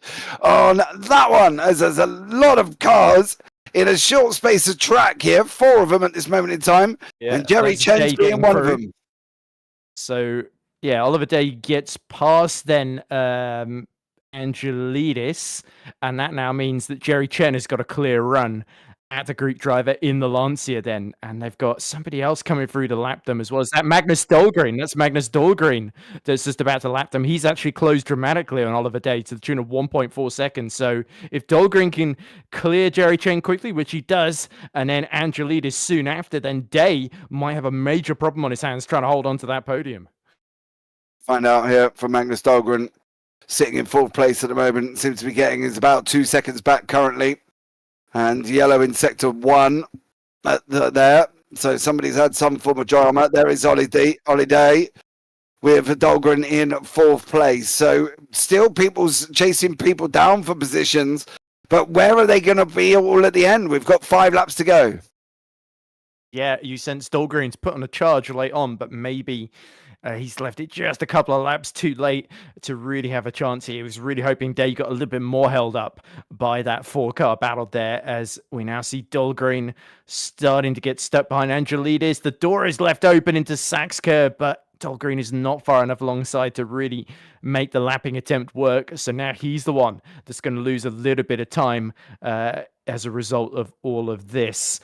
Meanwhile, Micah Dern has picked up the pace a little bit, closed a couple of seconds on Ross Smith, but Ross knows he just has to keep going and lapping consistently. He's maybe losing about 3 seconds a lap, but with the gap he's got, Micah Dern has not quite got enough time to catch him. So it's all about keeping it clean from here on, which is easier said than done, given how difficult these beasts are to drive at the best of times. And now their tyres will not be in the greatest of shape, given that pretty much nobody out in the top 18 is pit. Absolutely. 34 laps to here gone. And Magnus Dahlgren sitting in 4th place at... Oh, get it stopped, son. He does manage to get it stopped there, so fair play to Magnus Dahlgren. Oh, look how much time he's lost. Yeah, but he 4 seconds. But he can motor on. I think that's the thing. He's got the time to basically go after I believe there's Peter Meyer up the road, I think it is there. So he's still got time to pull away from Peter Meyer, and he's got time to catch Ollie Day. But 4 laps, as you say, is only 8 minutes. So, maybe he hasn't got as much time as he thinks. Yeah, but it's the same for everybody in that respect, certainly. So, certainly, I think in C1AM, it's going to be mistakes that decide. Although Jerry Chen is very, very close to Angelidis at the present moment in that number 66 Porsche 956. Then, so yeah, Chen, known for his consistency, might because him and Angelidis are in the fight for that C1AM championship. It could end up being a personal battle between the two that allows Peter Meyer to win this one, while these two are so caught up fighting each other. Absolutely. Right, Peter Meyer and Jerry Chen continue to scrap. It's that age-old thing, though, isn't it? You know, for Meyer's out in the prime position, he can go forward. Chen and Angelidis have now got to sit back and go, well, we've only got 3 laps to go, so we might as well have a right little ding-dong and full ball go for it, because otherwise they're going to be, you know, they're going to try and catch somebody they might not be able to catch. And they're not making great inroads on Peter Meyer either. 2 minutes 771, I believe it was, for Peter Meyer's last lap. 201 it was actually. 202, 5 times 9, 201, 201. So they pulled a second out of him anyway. But this fighting isn't going to help. But normally Chen and Angelidis have teamed up on the same team. So I wouldn't be surprised if they're working together here. Yeah, you did actually just see that Peter Meyer slowing down on the start-finish straight just enough to let Magnus Dahlgren through before the first corner then. So yeah, Dahlgren now has got clear air to try and chase down Day. And Meyer, was Dahlgren very late on the brakes, locks up a little bit into Clark, but it gets it stopped and continues on his way then. So yeah, it's certainly interesting call here, but yeah, again, Jerry Chen, you sense definitely through the corners, as long as he gets in the slipstream, he can maybe pull off a late braking maneuver somewhere here. But yeah, Angelidis defending well at the moment, and Peter Meyer knows as long as he stays out of trouble, there's a brilliant opportunity to win here. Although he doesn't get the quickest run out of Oscurve here, as you can see, Dahlgren lapping a few more cars ahead of them. You know what? Peter Meyer was so tentative that if he does that over the next 3 laps, Chen and Angelidis are going to be right behind him. He cannot afford to do that. Yes, Ost is difficult, and we know that, and it could cause a lot of drama, and it could put you in the wall, and there's all sorts of things that could go wrong. But do I think that Meyer needs to be that apprehensive with the corner? No. But again, I understand being in the lead of the race with only 2 laps to go. So, you know, I get why Peter Meyer's doing it, but I just think that if he keeps doing it, Angelidis is going to be there or thereabouts. As you say, 202, 529 for Meyer, 201, 604, 201, 297 for Chen. So Meyer's in trouble if he keeps being as tentative as he is at the moment. Oh, Chen up the inside through the final corner there, but not quite close enough to pull that one off. Meanwhile, Beninko's dropped to 30 seconds behind Herlock, and he's only about 2 seconds ahead of Day now. But Beninko has, after a mistake, I'm sure, got the pace back up again and is starting to pull away. So I think it's unlikely, unless Beninko makes another mistake, it's unlikely that we're going to see second place overall in the race change hands. As you see, there's that... Jerry Chen trying to, not Jerry Chen, that was Meyer trying to lap someone as Chen is all over the back of Angelidis. So let's see a replay of what happened. I believe this is Beninka hitting trouble, and it's the Clark chicane. Has the back end just gotten away from him? There we go, actually saved that, and then, tapped the curb on exit and did a 360. Oh, that's so harsh. He done a brilliant job saving it, and then the easy part of just running straight out the other side was the difficult part, unfortunately. So there we go. Yellow flag is set to 3. Through they go once more, Jerry Chen, and there's Peter Meyer still being tentative. And now Angelidis is down 3 temps, and I can guarantee 4 or 5 of them temps has just been caught up in that last chicane alone, because that is what is happening with Peter Meyer. Every time he goes through there, Angelidis is closing, and Peter Meyer keeps doing the same thing, and he's only got 2 more laps to go, 37, 38, 2 more laps. And this is going to be a three-way fight for C1AMs here, because I don't think Meyer's got the confidence to go and start throwing it around on the final couple of laps. Yeah, and an update on the lane Suvic Ely Clark battle. Ely Clark has lost 6th position to Timon Suvic and is now about 6 seconds behind him. Suvic still 9 tenths behind Tom Lane, so still a chance that Suvic could get 5th position. So E. Clark has had another off track, and that's what dropped the March driver a little bit down the order then in that respect. Then, as we see Jerry Chen right back on the back of Angelidis, this is a three-way fight for AM victory here, and Peter Meyer will have never had this much pressure on him as he does right now, James. So any mistake now, and he could hand it to anybody. Even Carl Strufel in that purple Porsche could still steal victory the way things are going. Absolutely. We just jumped to the replay of Becky Ely. And this is what Ian Clark did. Oh, so many times. So many times. You can see why Peter Meyer's tentative.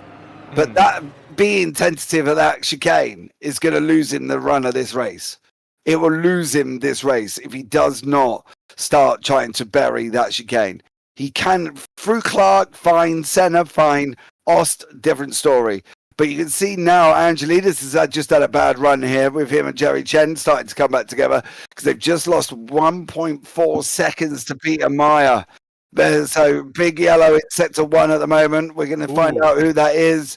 But Dan Herlock out in front. Benika's still there as well. Meyer makes it through this time a lot more confidently than he did last time. So here we go. Here is the replay of Carl Struhel in through Clark. Round he goes. Yeah. He's just sat there as well. There's Tom Lane. Yeah. Oh, he spins into Laney. Oh, takes Lane out. Suvik hits him as well. Wow. Ouch. For Carl Struhel. I think Beninka has made another mistake as well because Day is right behind him, 7/10 behind him. So I'm going to have to eat my words as well. But the good news, though, for Peter Meyer is that Herlock is on the final lap. They bin lap. They don't have to do that extra lap then. So that will mean he's just got to do one more lap. And the same for Herlock. Herlock's just got to get to the end of this, to be blatantly honest, as well. Herlock at the moment is probably about halfway through. Just probably on his way down to Ost, I think. If we're going to pick up on him as well, going over the line, because it is going to be the final lap of the race. Jerry Chen, Angelidis, Meyer. You've got one more lap. Smith still leading pro there, which is quite surprising. Angelidis runs a little bit wide. That's going to put Jerry Chen almost alongside him. There is Dan Herlock. There is Jerry Chen and George Angelidis down in the bottom right-hand corner. Herlock through the final time in through Senna here. He's got one more car to lap. He's not going to catch the ones up in front. Angelidis and Chen still battling away. This is going to give Meyer the win. Absolutely, it will give Peter Meyer the win if they're fighting. Herlock in through turn 12. Hold it there. One big slide just for good health. In through Sachs, turn 13. Dan Herlock comes in through 13, through 14, through the left, through the right. In through the final double right of 15 and 16. Herlock spinning. Herlock spun on the final lap of the final corner. Oh, I think he's showing off. Whoa. Oh, I tell you what. You are a lucky boy. There as well. Yeah, down in the bottom right. But Dan Herlock, you lucky boy, comes over, takes the victory in the race. But that could have been more severe if the cars behind had hit him, to be honest with you, Ed, as well. So needs to be a little bit more professional on just getting that car to the end, I think. Ooh, there's Smith. Okay. Yeah, I think Ross Smith did take the victory in class. He did. Peter Meyer takes taking the victory. 5 seconds behind in the end. Yeah. Meyer, Angelidis, and Chen, I think are going to finish in that order. There is Peter Meyer. Don't do that. We've literally just seen Dan Herlock spin the car up. There's Jerry Chen and George Angelidis as they come over the line. But Peter Meyer takes the victory once more with Angelidis and Chen in behind. There's Tom Lane finishing in 5th with Suvik tucked in behind. So great race from all of them. Yeah, certainly. I think a big scare for Lane and Suvik at the end there with Struhel appearing at exactly the wrong moment in the case with both of them. But yeah, luckily, Tom Lane able to hold on just by the skin of his teeth to 5th position. But a fabulous performance from Herlock. Smith sort of, I don't want to say lucked in, but certainly that mistake from Dunn ended up being the deciding moment of the Pro-Am race. And then that fantastic four-way fight in C1 AM, full credit to Peter Meyer, who, apart from one exception, kept his nose clean. And Chen and Angelidis had an absolutely no-holds-barred fight and crossed the line almost as one. So, yeah, plenty of highlights throughout the whole race. But up front, there was never an Indian out that was going to be Herlock. So aside from that somewhat needless spin at the end, which felt a little bit, as I said, like Herlock kind of showing off, because he did a four-wheel drift going into the penultimate corner there, which is Sud curve, which is probably not the ideal way to go through that one. As now Ross Smith does actually finally, here he is crossing the line.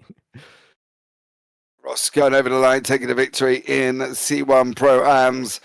Micah Dern's going to be kicking himself. He should have won that. He was well and truly confident enough and capable enough of winning.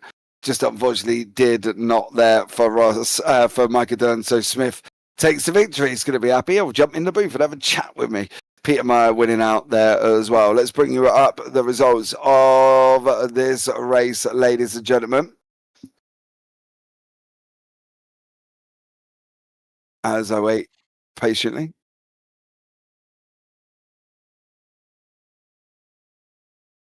Still waiting. In the C1 Pros, Herlock is your winner with Eduardo Benica in second, Oliver Day in third, Magnus Dahlgren, Tom Lane and Timon Suvic, Becky Ely Clark in seventh, Molin Scarpope and Ethan Funk down in 10th place there as well. Moving on from that, Vuta de Bruin, the last of the C1 Pros. In the Pro-Ams, Ross Smith takes the victory, Micah Dern in second. Well done to him. Philip Ducardi in third. Antonio McCoffin DNF in the C1 AMS that brought us most of the action throughout this race. Peter Meyer is your winner with George Angelidis and Jerry Chen.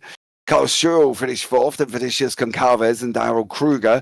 Gilles Lalonde and Maximilian Petrovsky, who had more spins than Kyler Minogue, in eighth place, and Matthew Simeone DNF wide. Daniel Scott also DNF'd at the same time. So that's the 10 in the C1 AMS there. So great job from all of these guys here as well. We've got nobody in the waiting room, but a great race so far that we've just witnessed, to be honest with you, Ed.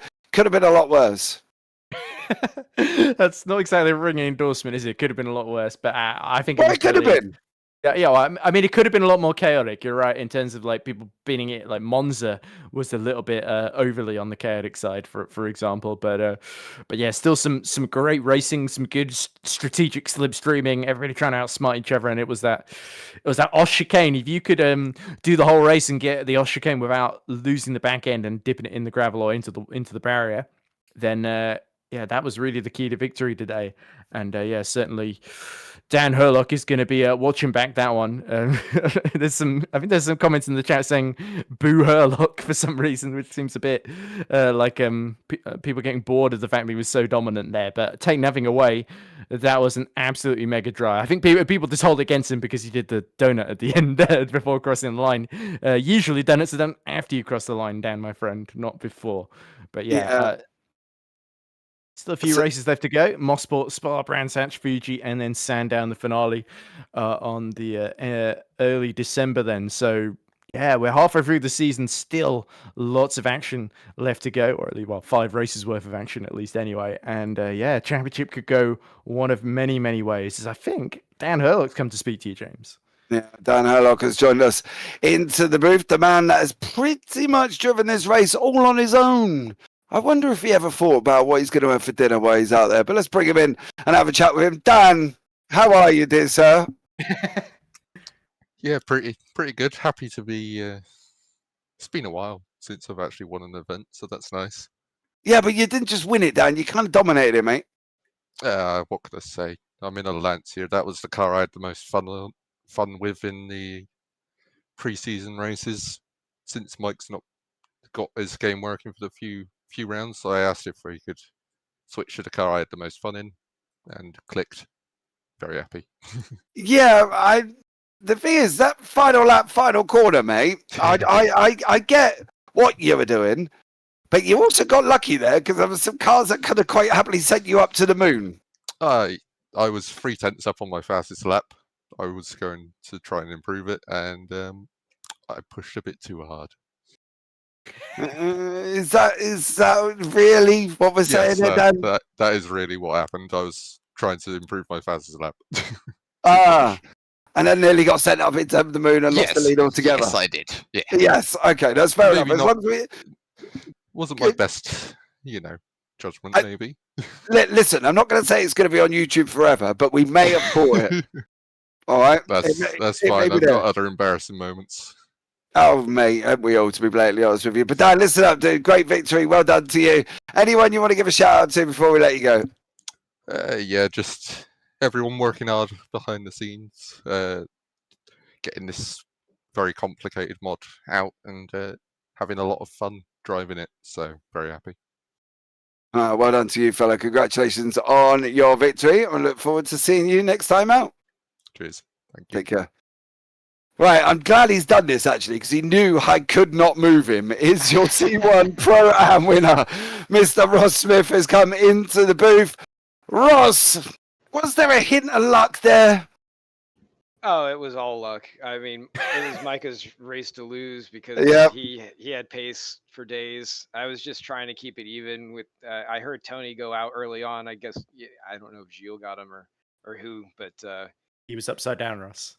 Yeah, yeah. He mentioned something about grass in his eyes, and so yeah, it was basically just getting it home. And I mean, like I said, Micah's race to lose. I don't know what happened. I mean, that is a tricky spot. That car gets very skittery, and he said himself he'd only done so much practice, so he's just kind of out here for fun, supporting the team. So I don't think he's too torn up about it. But I guess I'll owe him a beer or something.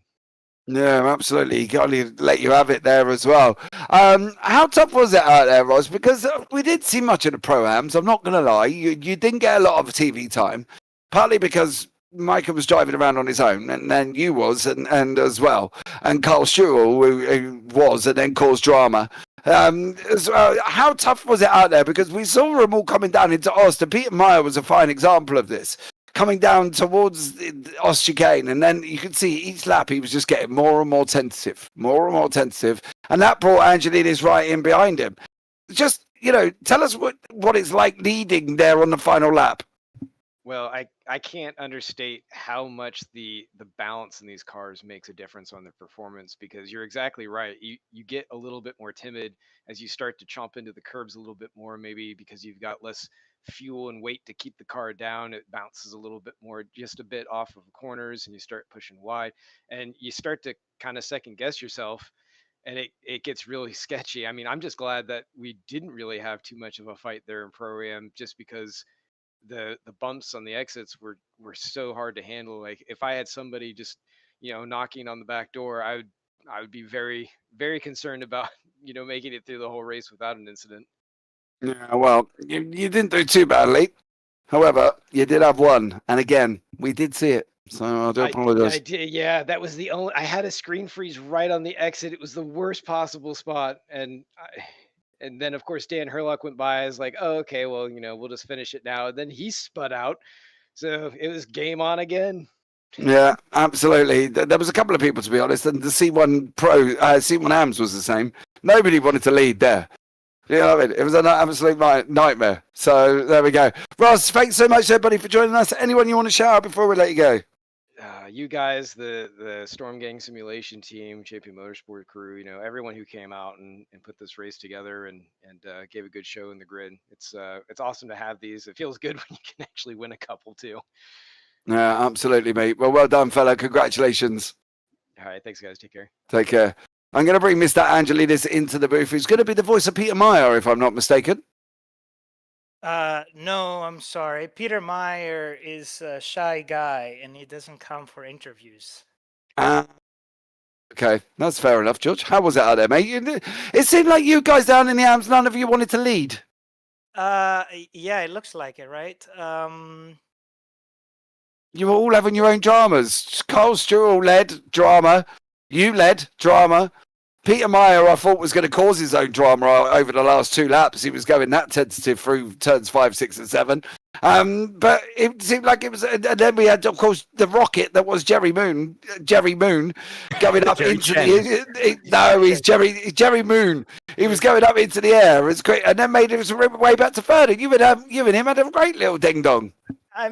It's one of those races. But first of all, what happened to me? I was leading comfortably. I was thinking, okay, let's put it a race. Everybody has disappeared. I'm alone. Let's control the pace and go in. And then you see on the second chicane, I had the spin. That happened because I lost all first feedback. So basically, the wheel went kaput. I think he hit the torque safety there. And I lost force feedback. So from that point onwards, the entire race was done with no feedback. So I realized a few things about it. Was a very revealing race for myself, because I realized that I'm actually a very acoustic driver. I don't drive the car with feeling much on the steering wheel, neither on the butt dyno when I drive cars. Is all on sound. So this victory goes to Scar, so who made the sounds on those cars. So the detail and the crispiness of when the cars, the tires are locking, or when the engine spools or the turbo spools or goes off, it was just perfect that I could actually imitate what I was doing for the previous 20 laps, and went to second. Other than that, I don't really know what was happening in the front, because I don't know. I was so disorientated after my crash. I saw everybody popping in front of me, and then I saw, whoa, like Peter was there, then Carl was there, and then somehow Peter was gone, and then Carl was leading, and then Carl span, and then all of a sudden I see a Jerry Chen behind me, and I'm like, it's the same old story with him. You two like each other a lot. Yeah, and I tried not to be liked today by him. I saw that I saw that he had the spin crash, whatever, took off like on the start. And then I looked behind me, and then I went all the way farther as 20 seconds gap, and I didn't see any Jerry Chen. So I said, like, okay, 20 seconds gap is good enough. Borderline, but it's good enough to keep Jerry behind. And then obviously I have a spin, and then Jerry is just right there. So I'm like, here we go again, round 432. so yeah, it was a good battle with Jerry at the end with the three cars. It was very interesting dynamics of the three cars, because Peter was very, very good on the first sector till the first chicane. I was very good coming out of the second chicane and that third chicane, and then Jerry was catching all of the gap that they had in the last sector. So it was a very interesting dynamic with the three cars. But really enjoyed that one. Really enjoyed that one. Well done, George. Congratulations anyway, buddy. It was a good run, and you finished on the podium, so that's always good. Anyone you want to shout out before we let you go, fella? Yeah, just everybody that come in and raced. Obviously, Peter, Jerry, even Carl. We had a very good scrap, so that's nice. And the most of all thanks go to Scar for the sounds that made me continue finish and running the cars with not much loss on driving time after the force feedback was gone. Well done, buddy. Congratulations, and look forward to seeing you next time. Thank you very much. See you guys. Well, there you go, Ed. Happy podiums, and everybody can go away, sleep well tonight. Yeah, you'd hope so. Certainly, another. Well, maybe not Max Petrovsky, but apart from that, everybody else. Yeah, Paul Petrovsky, but yeah, I think he'll lick his wounds and come back stronger. So yeah. He tends to do so. But yeah, anyway, so Hockenheim in the books, and Mosport next then on the. For the historic championship, 23rd of August, but for the Mr. Normus Racing League, 19th of August for the 200-kilometer one. So, yeah, we go to Canada next. We've had a lot of great European rounds, and we're back to Europe a bit later for Spa and Brands Hatch, of course. But yeah, great to cross off another historic track off the calendar. But of course, nobody's going to be happier than Dan Herlock, who really had the legs on pretty much everybody today. And could that be an ominous sign for the rest of the season? Let's find out, should we, guys, as well? Join us next time out here once more for the Virtual World Sports Car Championship. I've been JB. I've been alongside Mr. Ed.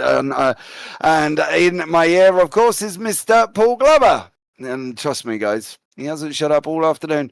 But that's it for now. I think take care. Have a great week. And you never know, we might see you on the track sometime. Good night.